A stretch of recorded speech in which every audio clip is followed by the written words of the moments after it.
Chairman, we're now live.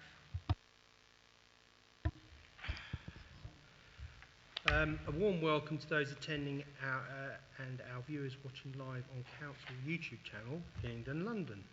My name is Councillor Higgins and I'm the chairman of this meeting. Details of business are to be considered today are shown on the agenda, copies of which are accessible online under the live broadcast.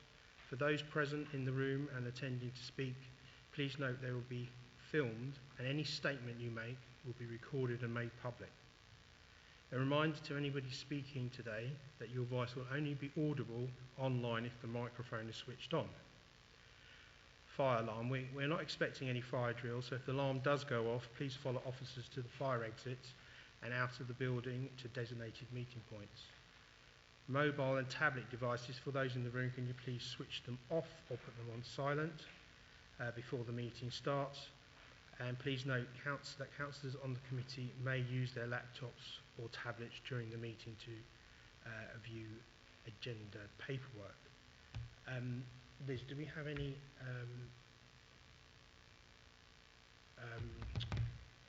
apologies, sorry. Yes, Chairman, we've received apologies from Councillor John Morgan with Councillor Carol Melvin substituting and from Councillor Nicola Brightman with Councillor Alan Chapman substituting. Thank you, welcome. So I'll do a roll call now. Councillor Morse, are you present? Present, Mr. Chairman. Councillor Adam Adwana. Good evening, everybody. I'm present, Mr. Chairman. Thank you. Councillor Borough. Councillor Chapman. Thank you and welcome. Councillor Kaufman. Present, Chairman. Thank you. And Councillor Melvin. And thank you and welcome to substitute. We have Planning Officers Kate Crosby. Present, Chairman. Deputy Director of Planning and Regeneration. I'm present, Chairman. James Rodders, thank you. Transport Officer Alan Tilley. Present, Chairman. Legal Advisor Kerry Monroe. Good evening. Present, Chairman. And Liz, Democratic Service Officer. Present, Chairman. Thank you. Right, so we will go through the declarations of interest and matters before us. Has anybody got any? Nope. We will to sign and receive the minutes of the previous meeting. Do we agree with those? I take that silence means that they're agreed. And to confirm that all items are marked Part 1 and to be considered in public, there is no item Part 2 to be considered private. That's everything, all the nitty-gritty done. We have 3 petitions today. And Kate, could you take us away on item 6, please, which is 59 Elm Avenue, Eastcoach? So the first application on this evening's agenda is for a flatted development at 59 Elm Avenue in Eastcote. This would involve the demolition of the existing bungalow on site, seen here, and the construction of a single building that would accommodate 6 homes over 3 floors, including the roof space. In objection to the proposal, the council has received representations from 34 residents, a ward councillor, the Eastcote Residents Association, and a petition with 47 signatories. These have been acknowledged on pages 17 to 19 of the committee report and addressed within its main body. The application is recommended for refusal due to its scale and design and the adverse impact this would have on the character, appearance and visual amenities of the area. Members will note from the site history that this is a resubmission of an application that was considered by the North Planning Committee in May this year. This previous application is pending appeal on the grounds of non-determination, but members were minded to refuse the earlier application for 3 reasons. In summary, these 3 reasons were the harm that the scale and design of the building would have on the visual amenity of the area. There would be a loss of a family-sized unit with none provided, and the 4 on-site parking spaces and a vehicle crossover close to the junction with Oak Grove would increase risk to highway safety. The application before members this evening has sought to address the latter 2 of these reasons. So the image on the screen at the moment has the ground floor of the previous scheme considered in May and the ground floor of the one currently under consideration. So firstly, the proposed ground floor has been extended at the rear here and also at the front. So this would enable a 3-bedroom unit in here to be provided. So planning officers consider that this is sufficient to address the previous concern with the housing mix. Secondly, the number of on-site parking spaces has been reduced from 4, shown previously, to 2 currently. And also the number of vehicle crossovers has also reduced. In terms of the number of parking spaces, this is considered acceptable given the proximity of tube stations at either end of the road. So you can see here, Eastcote Town Centre is approximately 300 metres from the site. So in respect to how these changes have mitigated highway safety concerns, I'll defer to my highways colleague, Alan Tilley. Thank you very much. Councillors will recall an earlier application on this site. For that first application, the vehicle crossover was in close proximity to Oak Grove. It was not in conformity with the council's guidelines for vehicle crossovers. Those require that vehicle crossovers are more than 5 metres away, and as you can see from the plan on the right hand side, the new vehicle crossover is in fact now 5 metres away and in conformity with the council's vehicle crossover policies. And a further benefit of the development would be the existing vehicle crossover, which is actually on the bend of the junction, would be removed and filled in, which would be an improvement on the current situation. Thank you. I'm happy to take any questions, Councillor Chairman. You finished now, Kate? Yeah. Okay. Okay, so while officers consider that these changes have addressed the previous concerns with the housing mix and highway safety, there are still significant concerns with the scale, design and appearance of the development. So planning officers therefore recommend that the application is refused for this reason. Thank you, Kate. Do we have any addendums on this as well? Yes, I'd like to just draw members' attention to an addendum for this application. Comments were received from the Council's Flood Risk Officer. Thank you.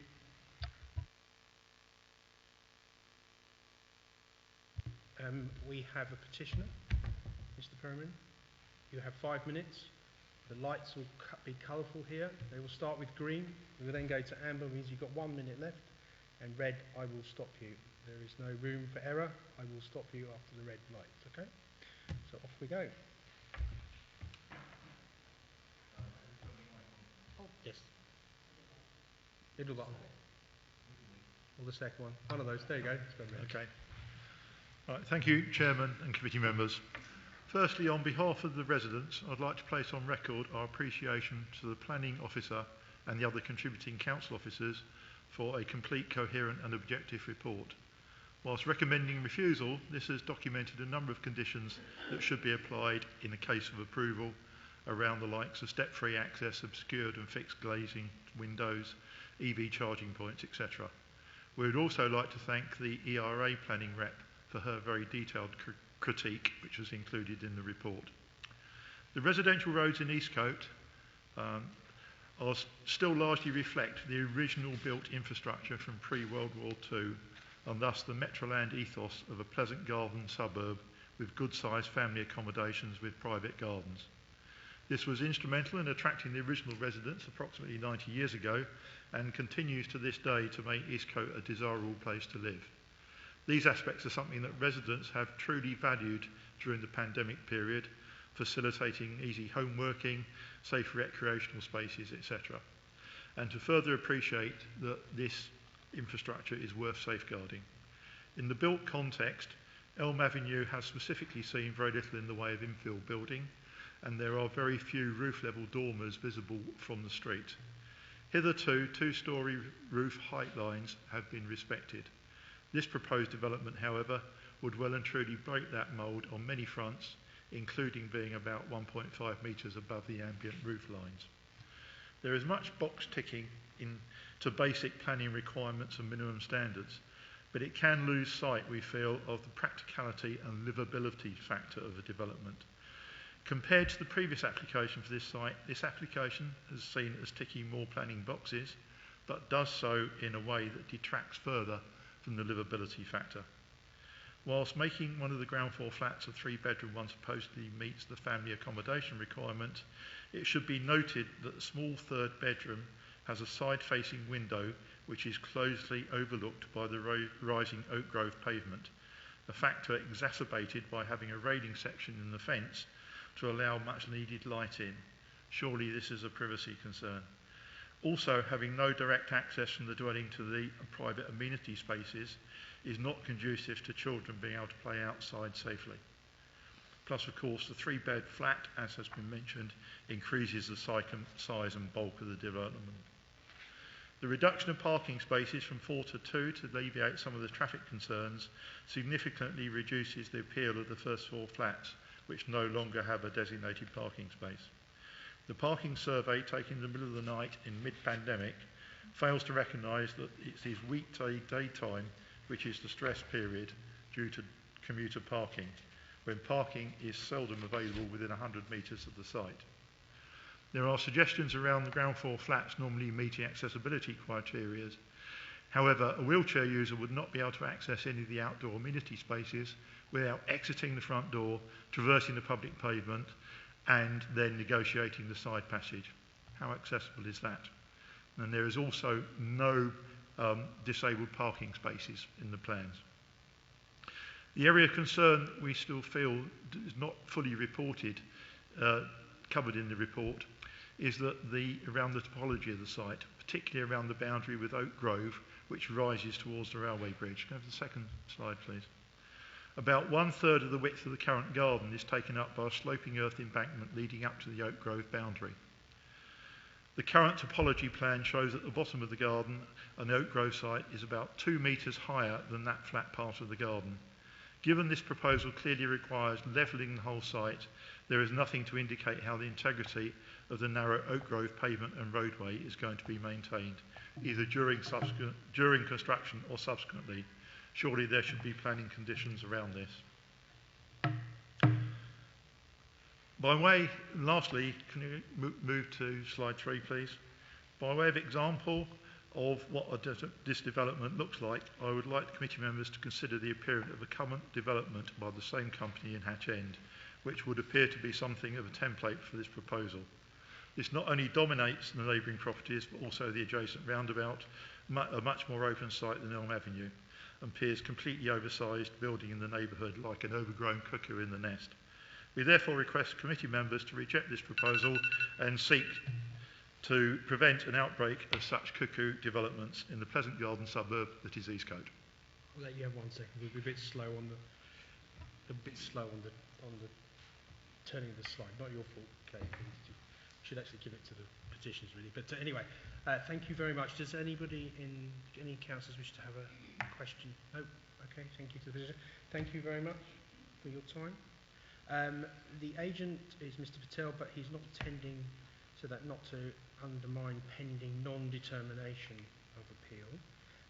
We have 2 ward councillors, but I believe that one ward councillor will be speaking, which is Councillor McWarnett. If you like to proceed, that'd be lovely. Ready? Steady? Go. Thank you, Chairman. On behalf of the Cavendish Ward councillors, I strongly support the local residents and the officer recommendation for refusing this application. There are a number of reasons to refuse this application. As with previous applications, this proposed development, due to its sheer scale, bulk and design, fails in keeping with the character and appearance of the street scene and the wider area. Even though, as stated in the officer report, the council have proactively worked with the applicant to produce a more favourable outcome, this proposed development fails to blend in with the local area. Elm Avenue is a road that is predominantly made up of 2-storey houses. There are many single-storey garages to the sides of the houses, creating a feeling of space throughout the road. However, the prominent form of this proposed development would encroach on this visual gap and would have a detrimental effect on openness.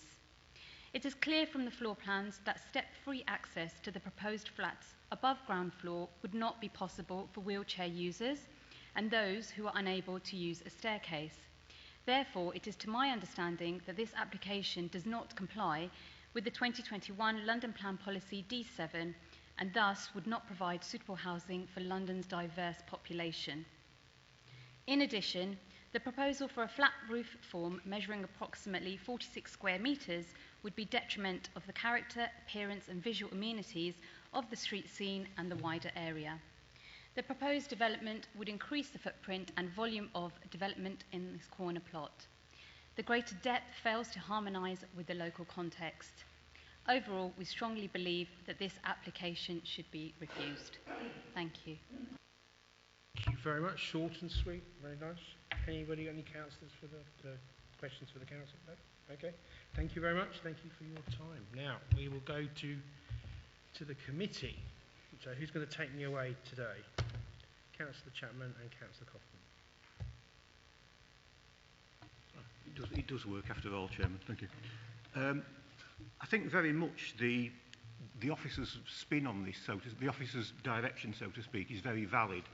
It is an overdevelopment. I mean, it is very much sort of metro land suburbia, and it just doesn't fit in at all. It's a very prominent corner site, and I think the building, as proposed, is much too big and overbearing.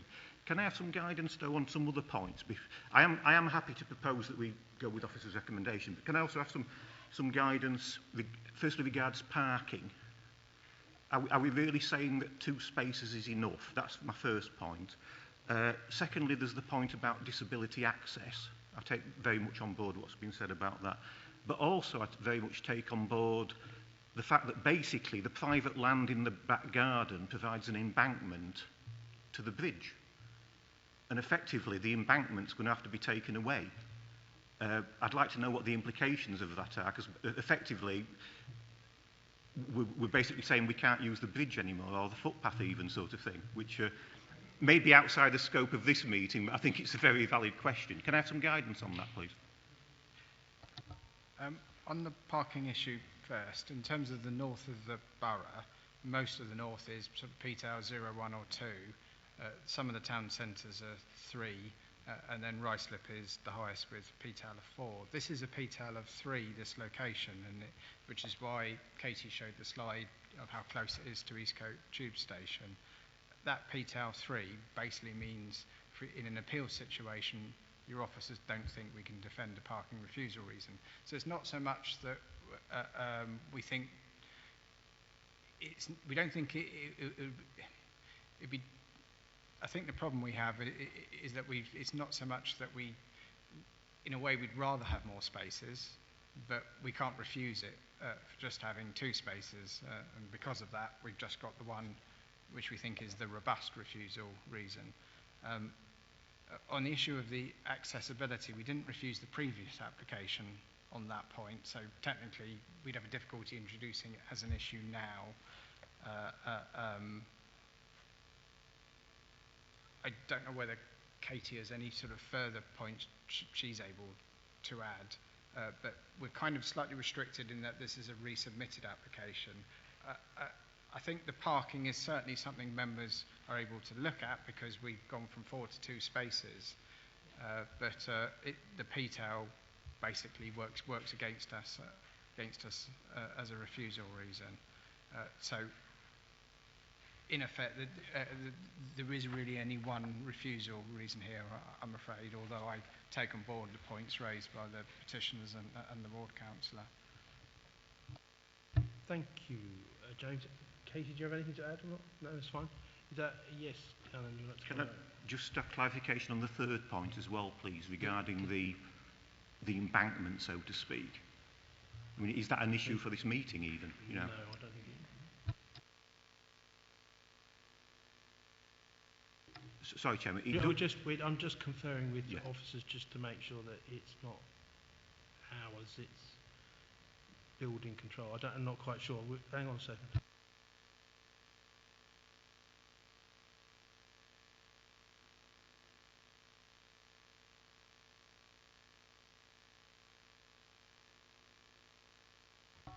I think the distance involved is such that it would always be a condition issue, which means it's, in effect, in respect to tonight's meeting, we're only looking at what the refusal reasons would be. But I think there's an issue for officers to take away in terms of considering whether, if this goes to appeal, and the petitioner did mention that there's various references in the report and part of the point of the addendum tonight is it highlights an issue we would certainly be raising to any future planning inspector should there be an appeal regarding the fact there need to be a drainage condition were an inspector to allow a scheme. I think it probably best to minute an action for officers to take away considering whether there's a condition in the event of an appeal that we need to take into account regarding the embankment. Okay. But I think it would definitely be a condition issue.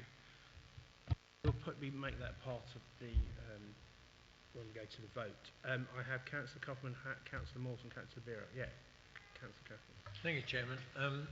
I've got no problem with this development. That corner site is far, far too small to take a big property like this. My big concern is cars coming out of Oak Grove and onto Elm Avenue, and likewise the other side of the road where you've got Lime Grove coming onto Elm Avenue, and now you're going to put sort of a lot more cars in that site, all trying to get out onto Elm Avenue. So that's a big no-no as far as I'm concerned. But the main consideration is the site and size and bulk of the dwelling, and I have no hesitation in seconding if yeah. That's fine. Yes, you can second it. That's fine. Okay, now I'll go to Councillor Morse. Okay, Mr. Chairman. I'm basically in agreement with the report and the conclusions of the report, except for one issue. I noticed there was no parking place for disabled people, and I'm not understanding why we're not including that as a reason for refusal. I appreciate what we're saying, it's scam for refusal, but I actually think that's ignoring this disabled access issue, because more and more people will have, particularly get to the first floor, and I'm a bit surprised that we're going down this route of not including it as a refusal reason. Thank you, Mr. Thank you for that. But I think earlier, James, you responded to that. Yeah, there's a technical issue that immediately arises in that you can't, when you've refused a scheme, if there's something effectively almost identical in a resubmission, you can't then refuse it when effectively you didn't have a refusal reason before. And that's my concern on the accessibility issue, that effectively this scheme, it's changed insofar as there's now a 3-bed unit, so that obviously addresses the family, the unit mix issue that was the second refusal reason. As Alan, I think, clearly explained, we've lost the parking spaces that were causing the highway safety issue. So in reality, that only leaves us with the first of our previous 3 refusal reasons, which is the bulk and the mass.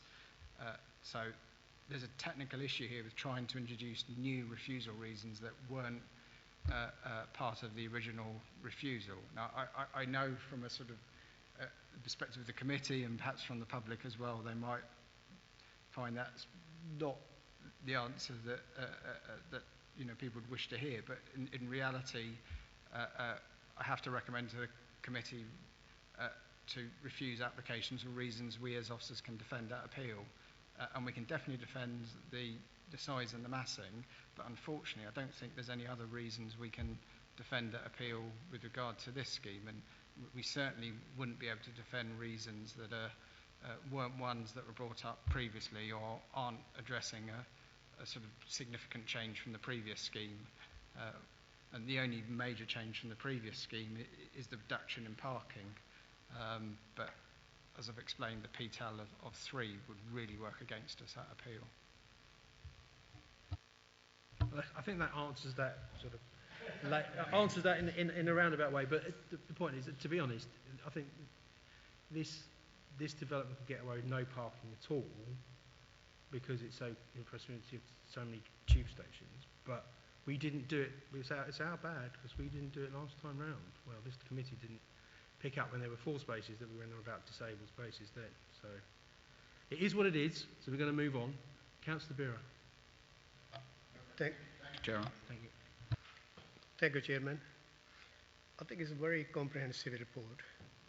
A couple of questions I had, which has already been dealt by the committee. So for that reason, I just moving forward. I'm saying I refuse this application. Councillor Bureau. So what we're going to do is we're going to go to the vote with the. How would I say? It's not delegate. It's not giving you delegated authority. It's some. Is it mitigating action to about the bank, or how do I? It would be agreeing to refuse the application as per the officer recommendation, but also requesting that the head of planning consider any additional conditions that would be required at appeal regarding the embankment. There you go. I couldn't put it better myself. Hopefully, I Liz think has documented that. that. And I couldn't put it better myself.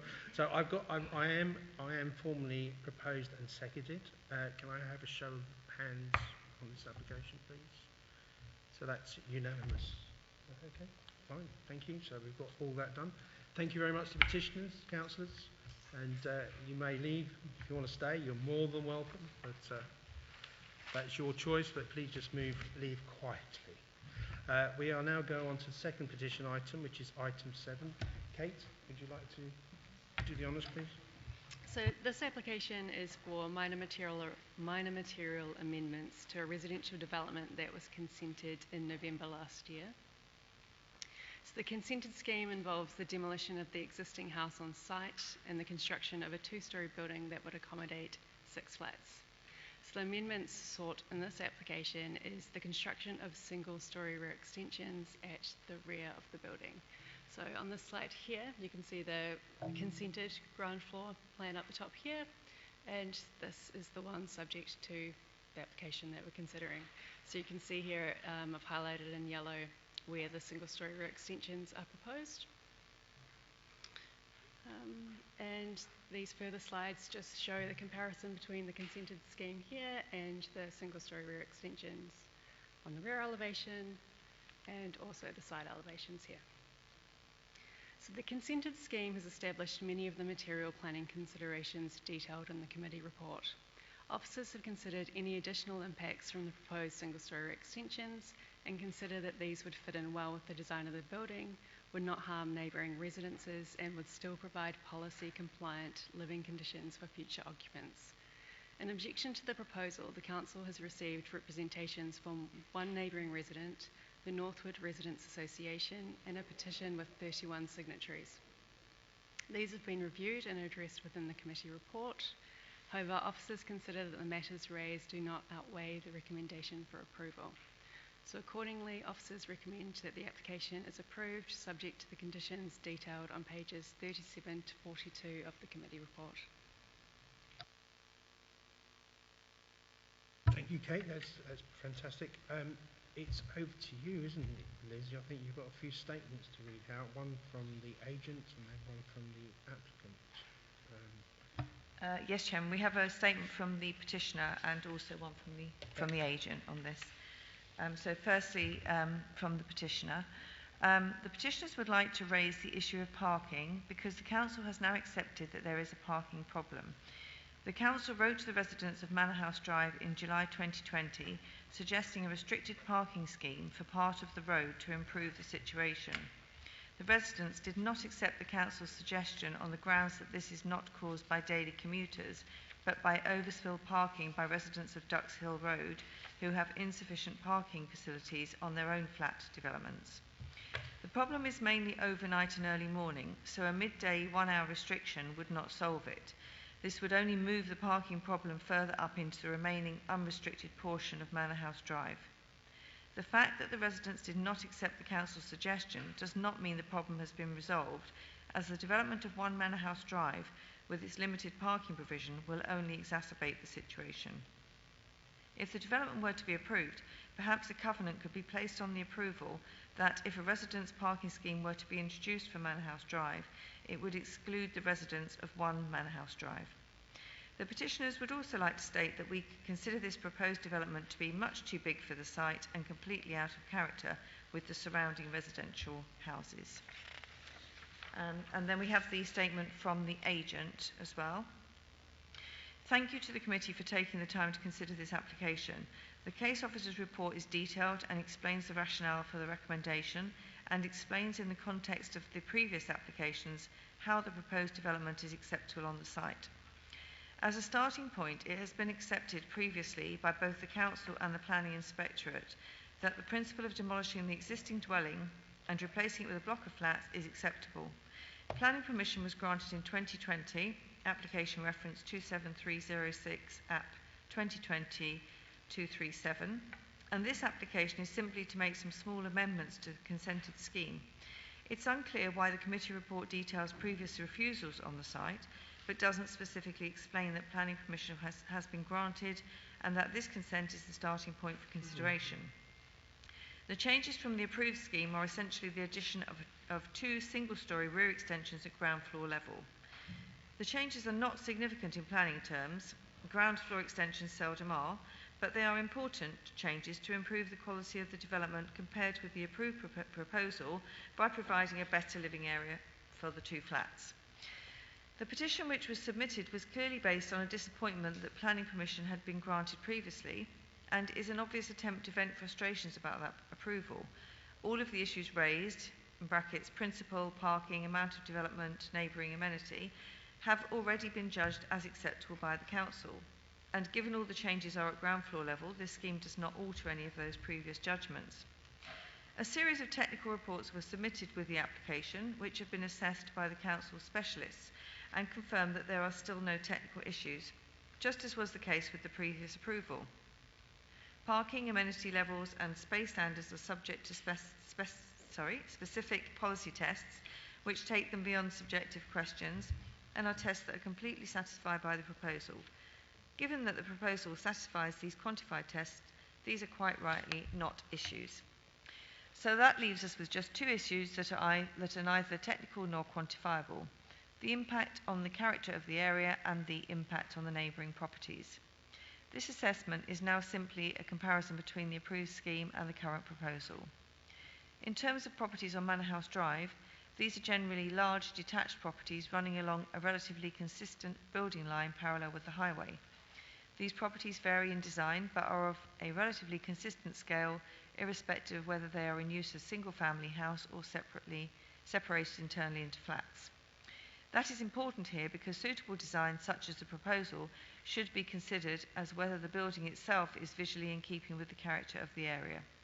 The single-storey extensions do not materially alter the visual impact of the building compared to that which was approved.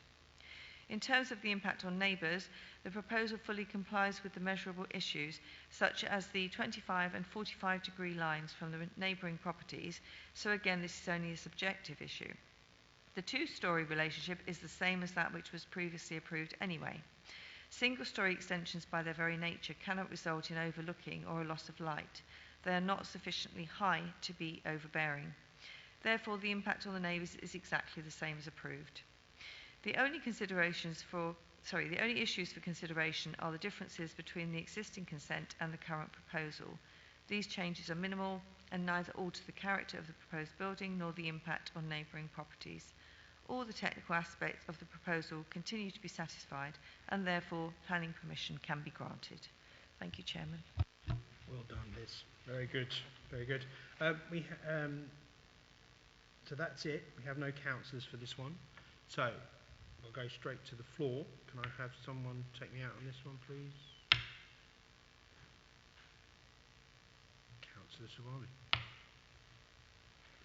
Mr. Chairman, with the minor changes, it won't cause any public harm, and I don't see any, it will be out of character, so I would like to propose. Thank you very much. Councillor Morse, Councillor Biro.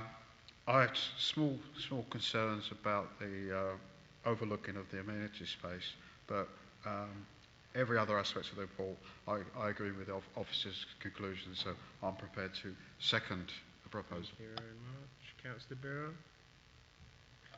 Thanks, Chairman. I got beaten up again. You missed out again. Second. I'll try and get you again next time. Sorry, I do beg your pardon. Your hand was just a little bit slower than Councillor Morse. Thank you, Chairman. And Councillor Melvin, would you like to add anything, or you had it? There was a 3-way tie. You won that one, John. So well done. Okay, Councillor Coffin, could you leave the room during the thing? You were not able to vote on this item. Okay. So can I have a show of hands, please, those in favour of the officer's recommendation? So that is 4 bar 1 absent. Okay. So that's proposed by, that's 2. Is that okay? Fine. Okay, great. So to the last petition of the evening, item 8, Neighbourhood Court. Before we start, Councillor Cawthorne, I'm led to believe that you wish to speak. Would you like to come down and take a lovely seat by one of these lovely microphones so we can hear your dulcet tones properly? Thank you.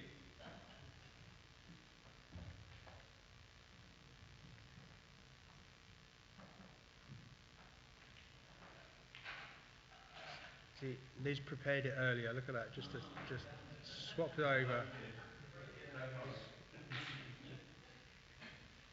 So, okay. So, Katie, sorry for the.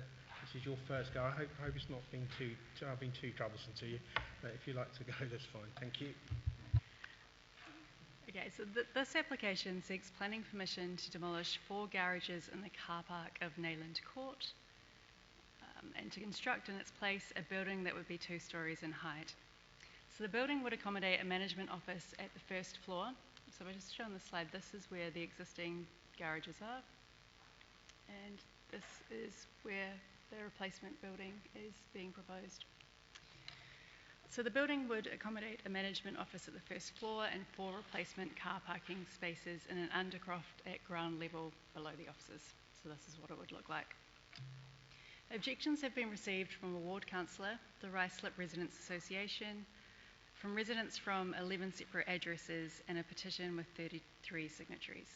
These have been reviewed and the matters raised are addressed on pages 63 to 65 of the committee report.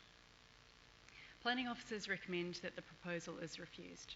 The core objection to the proposal is that it would significantly harm the residential amenity of the surrounding neighbours, specifically the homes at Neyland Court, 19 Pembroke Road and numbers 6A and 8 Brickwall Lane. Given the scale of the 2-storey building and proximity to the shared boundaries, the scheme would have an overbearing impact on these neighbours, resulting in loss of light, loss of outlook and overshadowing to their homes and gardens. Their officers therefore recommend that the application is refused for this reason.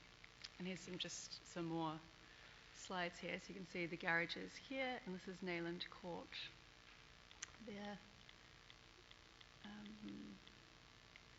Just wanted to bring back the site plan just so you can see how, here we go. So these are the affected properties around here. So not actually annotated correctly on this plan. So this one here is 6A, this is number 8, and this one here is number 19. So they're the ones that are referred to in the reason for refusal. And as you can see, the proximity of the 2-storey building to these properties' gardens and rear elevations. Thank you. Thank you very much, Kate. That's fantastic. We have a statement from the petitioner, is that correct, Liz? And we also have a statement from the applicant as well. So I'll let you do both of those one after another. Thank you.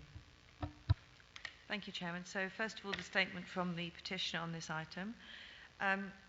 My name is Gosha Pashkovska. I am the lead petitioner and a resident of Neyland Court.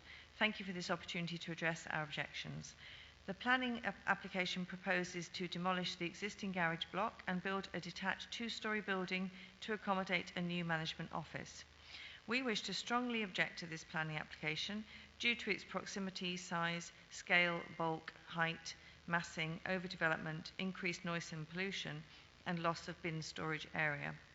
The proposed development would result in loss of privacy for all 12 flats in Neyland Court and the neighbouring properties in Pembroke Road and Brickwall Lane. The proposed office will be only 7.7 metres from the rear windows of Neyland Court flats, 8.4 metres from 19 Pembroke Road, 12 metres from 6A Brickwall Lane and 6.7 metres from 8 Brickwall Lane. The proposed office building will be 5.6 metres high and would block sunlight to all flats and to the surrounding gardens. We currently enjoy an open view of trees and garden, but if the development is approved, we will lose our current pleasant outlook and it will cause overshadowing in the gardens of 19 Pembroke Road and 8 Brickwall Lane. This loss of daylight will impact on our mental health. The proposed development would result in an incongruous and over-dominant structure that would have a detrimental impact on the character, outlook and appearance of the site and surrounding area, which borders a listed area of special local character, in a similar way to the other two office buildings on this site, which were already built by Anslip Limited. The proposed development will be the third building in this small area, and it adds to the overdevelopment of this land and continues the loss of amenity for residents of Neyland Court. The application suggests that the proposed building will be identical in form and materials to Neyland Court, which is brick built, but the pictures provided confirm it will be the same as the latest building which was built, with a steel frame covered in chipboard and is finished with brick-look cladding. We do not know how the proposed material is going to be verified, but based on the last development, it is not constructed using bricks. Under the planning application, the current bin storage area for Neyland Court residents, adjacent to the garages, will be demolished, and there is no alternative within the plans. We do not know where this can be resited to avoid adverse visual impact and nuisance to both occupiers and neighbours. Despite the proposal now being amended to retain the existing garden and not introducing as many additional car parking spaces, there will still be increased movement of cars to and from the site, including loud motorcycles and cars with unacceptably loud engines. In such a small area, it will only increase noise, pollution, disturbance and affect our amenity space. We continue to be concerned that the overdevelopment of this land poses a surface water flood risk, and as reported already in objections from residents, there was a flood in 2016 in this area when the next door property, 19 Pembroke Road, was severely damaged by flood. The proposed application is for a non-residential office building. However, it is our understanding that it's easier to obtain planning permission for office space than residential. If this application was to be approved, we wish the Council to apply a condition that the building cannot be converted into residential space in the future. In recent years, office space locally has been converted into flats. For example, Fannock into Corinthian, Times House into King's Lodge, Quilter's Furniture Store into flats, and Pembroke House, owned by Anslip Limited, the applicant of this proposal, into rented accommodation. The above listed examples demonstrate very low demand for office space at Pembroke Road. Based on the recent COVID-19 pandemic, this trend will only accelerate as more people will be working from home. Finally, the proposed application failed to provide exact measurements for the building, and many of the drawings submitted were incorrect and did not reflect the actual site layout. A few drawings were then resubmitted after the consultation period expired on the 17th of June 2021, therefore providing no opportunity for residents to comment further. Having brought the above objections to your attention, we hope that the committee's decision will agree with the planning officer and refuse permission for this development. And then finally we have a representation from the applicant. Dear Councillor Higgins, I refer to this application being referred to your committee for determination on the 1st September 2021 at 1800 hours at the Civic Centre. In the last 10 years, all our applications have been rejected by LPA official Mr. James Roger. All our applications have been granted appeal. I therefore believe that inviting me to speak or make a written representation is a total waste of my time. I have emailed all the planning committee members to visit the application site at Neyland Court to see firsthand the impact of our proposal on the surrounding properties. I have also requested all of them to consider the stated impact by the planning officer, Nisha Burnham, in respect of Hillingdon policy DMHB 11 of our scheme and the impact considered acceptable to your members whilst granted planning permission under reference 21000/app/2015/3095 at Pembroke Lodge. There cannot be double standards or unfair victimisation of our organisation by local planning authority officials like Mr. James Roger and or your planning committee members towards businesses that are resident of London Borough of Hillingdon. And there are some slides which the planning officer will show now, which show the officer's conclusion and 3 pictures of Pembroke Lodge, which were referred to by the applicant. Thank you, Chairman. Thank you. Has all the committee seen those photos? Okay. Before I go to you, Councillor Coulthorne, I'd just like Kate to come back on some of those statements there, if you don't mind. I think with the example that's been submitted, Pembroke Lodge, So we can see here, just in relation to the site, application site's there, Pembroke Lodge is in here. So as you can see on this photo here, the difference between the current application being considered and this office development here is that there are no habitable room windows on this elevation, and there's no amenity space either that would be affected. All the residential units in Pembroke Lodge are located in the upper floors, so they'll be above this office development. So, thank you. Thank you, Kate. Councillor Hawthorne. Thank you, Chairman. The applicant may think it's a waste of time being here to speak on this. I certainly do think it's worth being here. I fully endorse the concerns which residents have raised and support the officer's recommendation before us. Notwithstanding the fact this has now been placed effectively in the hands of the Planning Inspectorate. This, I think, is our one opportunity to influence the outcome of this application. The view of the LPA is a material planning consideration with the Planning Inspector. Therefore, if, as I hope, the committee is minded to refuse this, it is important that it's robust a refusal as possible, since it will be part of the framework by which any future application will be judged. In June, I met a number of residents on site, and I saw for myself the impact these proposals would have on their residential amenity, given its size, proximity to neighbouring properties. And in spite of modifications to the plans, as we've heard, these concerns very much remain, and residents are dismayed really as to the size, scale and nature of these proposals and the impact they would have. It is disappointing, I think, that previous Planning Inspectorate decisions that, quite frankly, in my view, are perverse, are limiting our grounds for sustainable objections. Really, we should be able to throw the book at this. However, one of these is our apparent inability to cite lack of disability access, the law of the land, but something which the Planning Inspector can apparently discard at will. As a local planning authority, I'm sure we want to discharge our regulatory planning function to achieve optimum development standards, and appeal decisions like this are a slap in the face for localism, but enough of my rant on that. There are concerns also about the prospect of any future development being used as residential accommodation, something which I understand is a matter under enforcement elsewhere on the site. And the report is silent on the question of bin storage too. As I understand it, Nayland Court existing storage disappears under these proposals. There's no sign of what would be proposed to replace it in this regard, and I'm surprised there's not any reference to that, or none that I can see anyway in the report. So to summarise then, notwithstanding the previous appeal decisions, which have sadly established the principle of such developments on site, the proximity of this particular proposal to adjoining properties, the bulk, size and massing, are such as to impact on residential amenity to an unacceptable extent and is completely at odds with our planning policies. I would therefore urge the committee to support the officer recommendation. Thank you. Thank you, Councillor Cawthorne. Anybody got any questions for Councillor Cawthorne? No? You don't know the cricket score? No, that's right. Right, before I go on,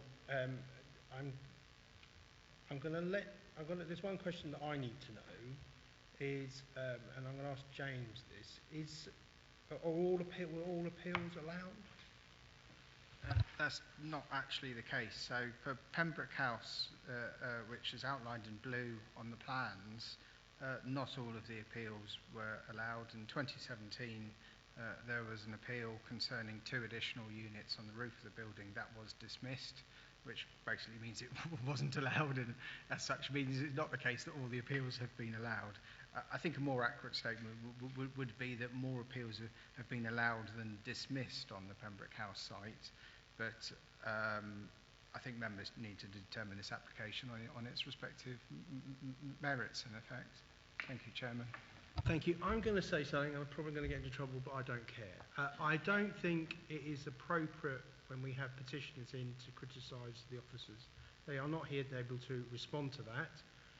As elected officials, we can, someone says something to us, I can write back and say what I want to, within limits, obviously.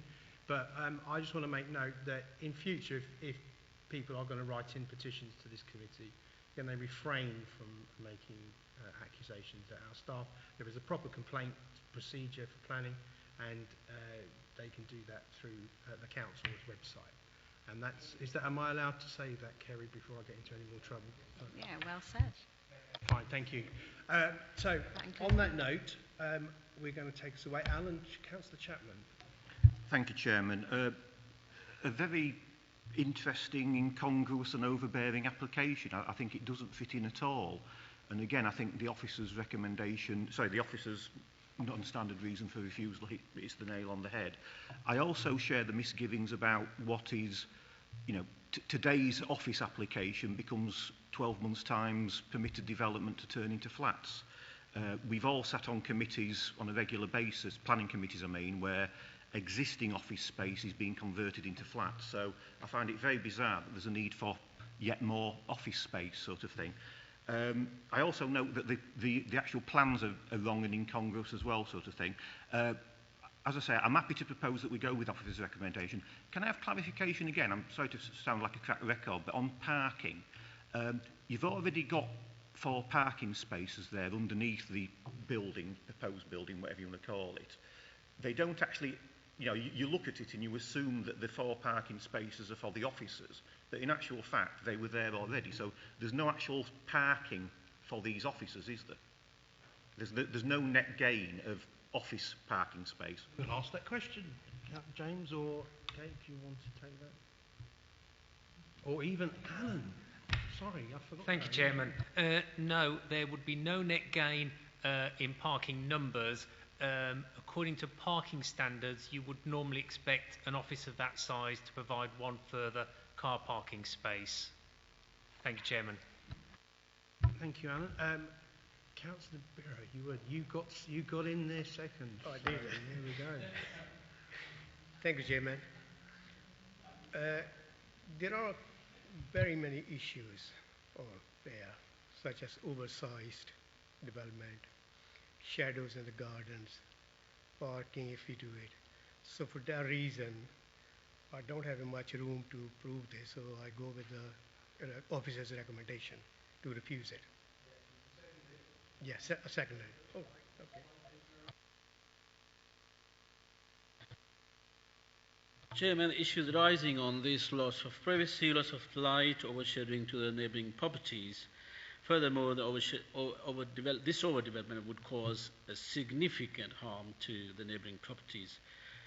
Therefore, I would like to support the recommendation to refuse it. Thank you. Anybody else? Councillor Morse? I just want some clarity on, because if you read the inspector's report, it goes on about the amount of, for Pembroke House, the amount of parking that reserved for the residents. What is the number of parking places reserved for the residences? There's 6 flats there. Are we in accordance with that? Because there seems to be, in the report, I do not see a clear statement on the amount of parking places reserved by the residents. I just want to get some clarification on that. Do you have anything on that? Or James or Katie? Do you want to take it? Who's going to take it? Go on, Alan. No, there's no information provided about the allocation of the car parking spaces, unless my colleagues can tell me otherwise.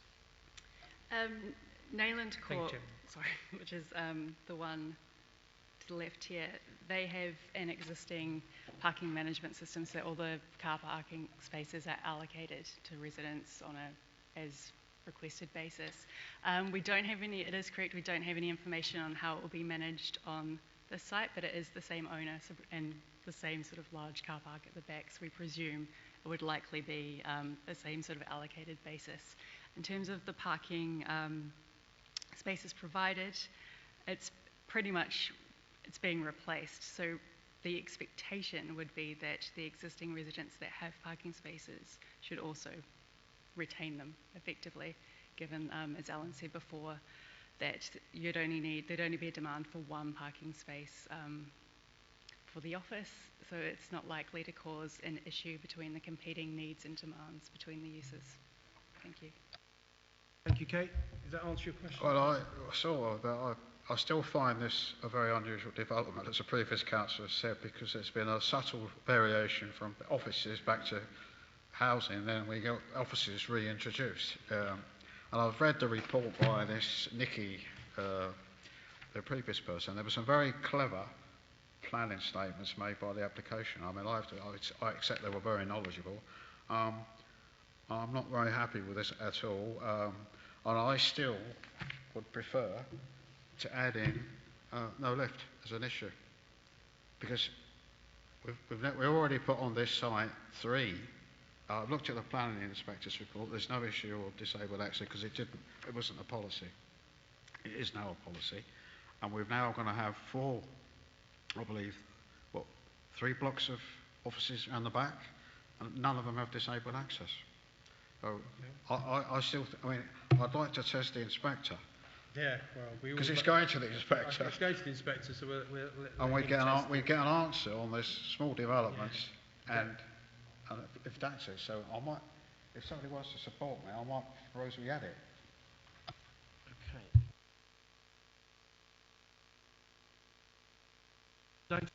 Okay. Alan, Councillor Chapman. If it's proposed, I will second it. Okay. Let me just double check with officers, right? That's.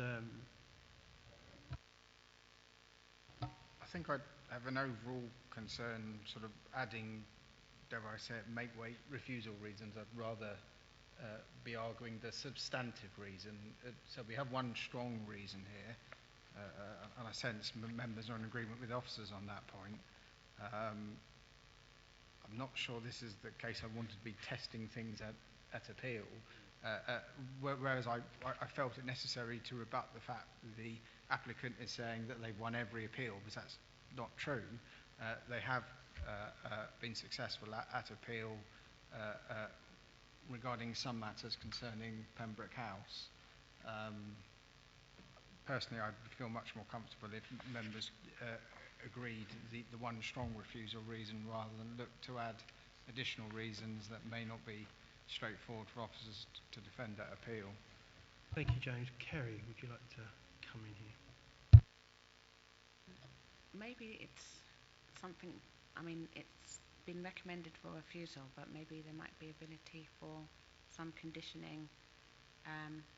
Should it go to appeal, that James has some delegated authority to look at that issue?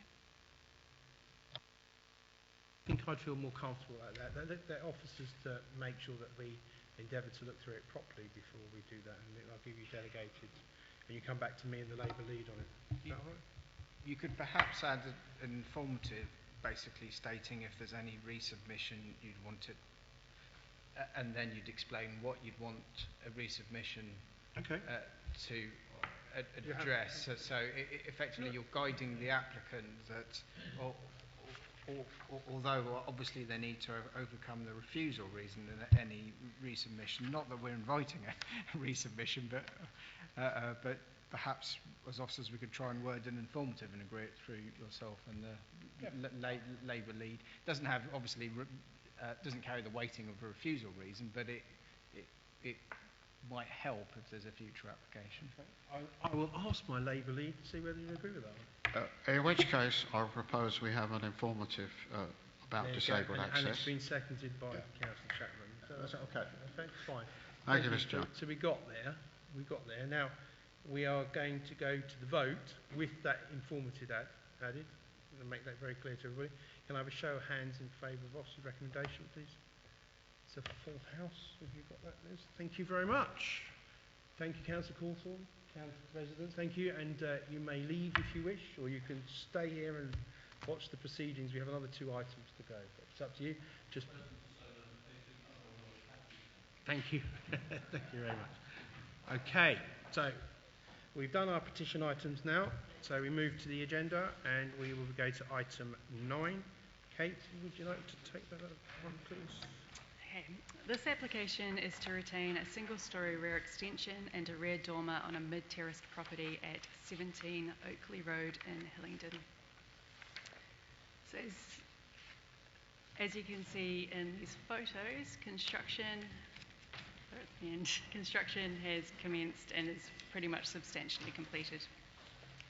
So 24 representations in objection to the proposal have been received from neighbouring residents and the Oak Farm Residents Association.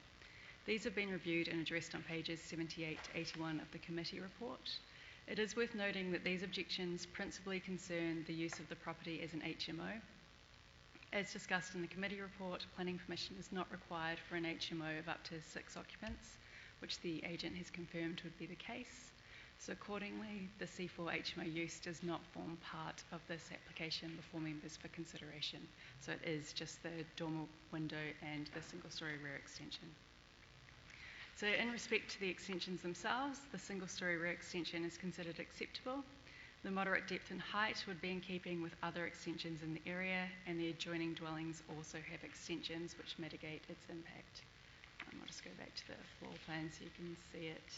Yeah, it's effectively 4 metres deep, and the neighbours have extensions of, I think it's approximately 3 metres on either side.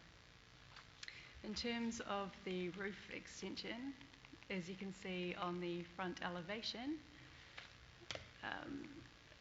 due to the scale of the extension, you'll see that the roof ridge is needed to be raised. It's a bit blurry, but you can see it there. So it projects about 50 millimetres above the main roof ridge. On the rear elevation, if we just go back to that image, sorry, bear with me. On the rear elevation, the dormer would dominate almost 90% of the original roof slope. This results in an overly large roof extension that adversely affects the appearance of the subject dwelling, the terrace in which it is sited, and the visual amenity of the street scene. Officers therefore recommend that the application is refused. Thank you. Thank you, Kate. Who wants to take me out? Come on, someone. Nobody? Sorry, Councillor Melvin. I can't see any reason for us to not accept the officer's recommendation, because I think it's an absolute no-brainer. Simple as that. I'm going to propose it, yes. I'm willing to step back if Councillor Beer wants to.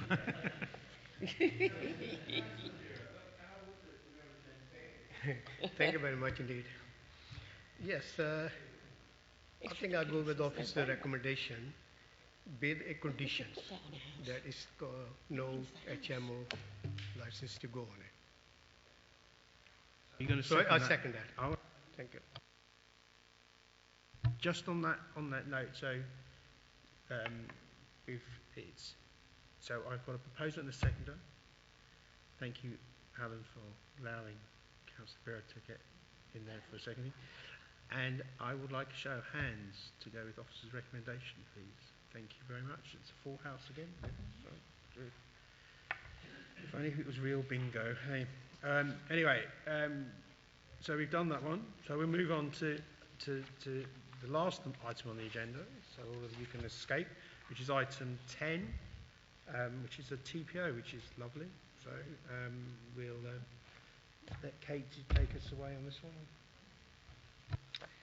Okay, well, this item is to consider whether to confirm or not a TPO on the site at 23 Cowley Crescent. So this is a picture of the tree here.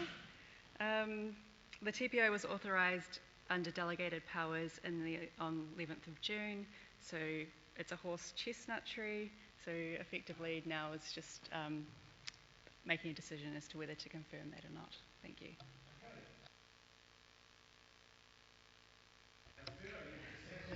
Well, yes, I'm definitely going to propose this. I mean, anybody who knows me knows I absolutely am 100% for trees, and this horse chestnut's beautiful. So, yes, I'm happy with that. Yeah. Thank you, Chairman. I second this. Confirm that. Thank you. Thank you, Councillor Morse. You wanted to add anything? Mr. Chairman, I was only going to second, but I didn't see the hand behind me.